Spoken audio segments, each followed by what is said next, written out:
Hi Dave, it's Alyssa. I have a question for you. Since you started skating as an adult, has your perspective on skaters, their performances, and just skating in general, has that changed since you've become a skater yourself?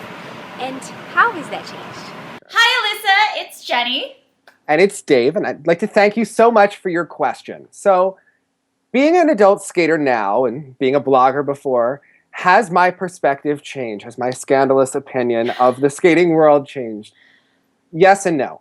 I always knew that skating was hard, and I always really knew that skaters worked hard, and I think my sense of humor is my sense of humor, and those are two different things. One thing that I think that is different now that I skate is that I really appreciate the complete skater more. I always really tended to like the artistic skaters, and I think everyone is really impressed by jumps, but I really appreciate the skaters that are good at skating, at spinning, at footwork, at everything. And I think that I have a new appreciation for the amount of work it takes to even skate well, and to skate well and then jump well, and to do all of that together.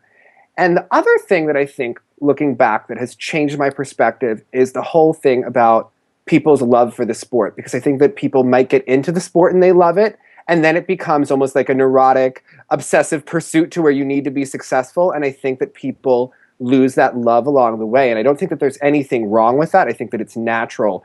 But I do think that when you see a skater on the ice, you can begin to tell if they're doing it for the wrong reasons. And I think when you see a skater that isn't into their programs, that doesn't care what music they skate to, they look miserable out there. You know, I don't think there's any reason for someone who, if they look like they hate a particular program, I think I have a stronger view than ever. Then you either need to change the program or change what you're doing. Because I think that when you look at the people who are most successful, it's the people that love their sport. And that's what I really got out of your interview, is that you've had ups and downs in your career, but you really seem to love skating. So regardless of whether or not you're successful, and we obviously hope that you are going for the Olympics this year, you can take out you loved it. And I think that that's really important. You know, I think that people need to find what they love. And if you're doing something you don't love, someone who isn't, who, does love the sport could come back and, take that spot from you. So I think that, there's a level of appreciation that I have for that.